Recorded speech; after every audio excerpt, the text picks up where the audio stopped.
ఏపీఎంసెట్ 2024కి సంబంధించి మనకి ఈరోజు సీట్ అలాట్మెంట్స్ అయితే రిలీజ్ అయితే అవ్వడం అయితే జరిగింది. సో చాలామంది స్టూడెంట్స్ అయితే అన్న సెకండ్ ఫేజ్ అనేది ఉంటుందా, ఉంటే ఎప్పుడు ఉంటుందని అయితే అడగడం అయితే జరుగుతుంది. ఒకసారి దీనికి సంబంధించి మీకు ఈ వీడియోలో నేను క్లారిటీగా చెప్తాను. అదేవిధంగా నేను నెక్స్ట్ వీడియోస్ అన్నీ కూడా ఇప్పుడు ఫస్ట్ ఫేజ్లో సీట్ వచ్చి అదేవిధంగా సెకండ్ ఫేజ్కి వెళ్ళాలనుకుంటే ఫస్ట్ ఫేజ్లో సీట్ రాని వాళ్ళు సెకండ్ ఫేజ్కి వెళ్ళాలనుకుంటే మిగతా డీటెయిల్స్ అన్నీ కూడా సపరేట్గా చిన్న చిన్న వీడియోస్ అయితే చేయడం జరుగుతుంది.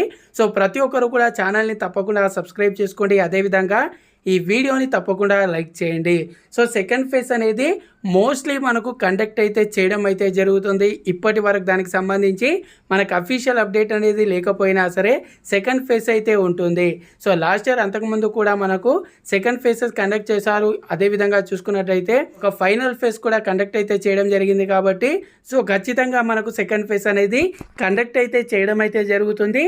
ఎప్పుడు కండక్ట్ చేస్తారనేది క్లారిటీ లేదు. ఇప్పుడు మనకు ఏదైతే ఇప్పుడు సీట్ వచ్చిన వాళ్ళు ఉంటారు. అదేవిధంగా ఇప్పుడు సీట్ వచ్చి అదేవిధంగా కాలేజీలో కొంతమంది జాయిన్ అవ్వకపోవచ్చు, నచ్చక జాయిన్ అవ్వని వాళ్ళు కూడా ఉండొచ్చు.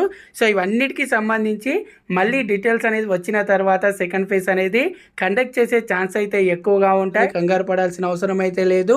సెకండ్ ఫేజ్కి సంబంధించి కంప్లీట్ అప్డేట్స్ అనేది మన ఛానల్లో ఇవ్వడం జరుగుతుంది. సో ప్రతి ఒక్కరు కూడా ఛానల్ని తప్పకుండా సబ్స్క్రైబ్ చేసుకోండి. అలాగే ఈ వీడియోని తప్పకుండా లైక్ చేయండి. Thanks for watching. జై హింద్.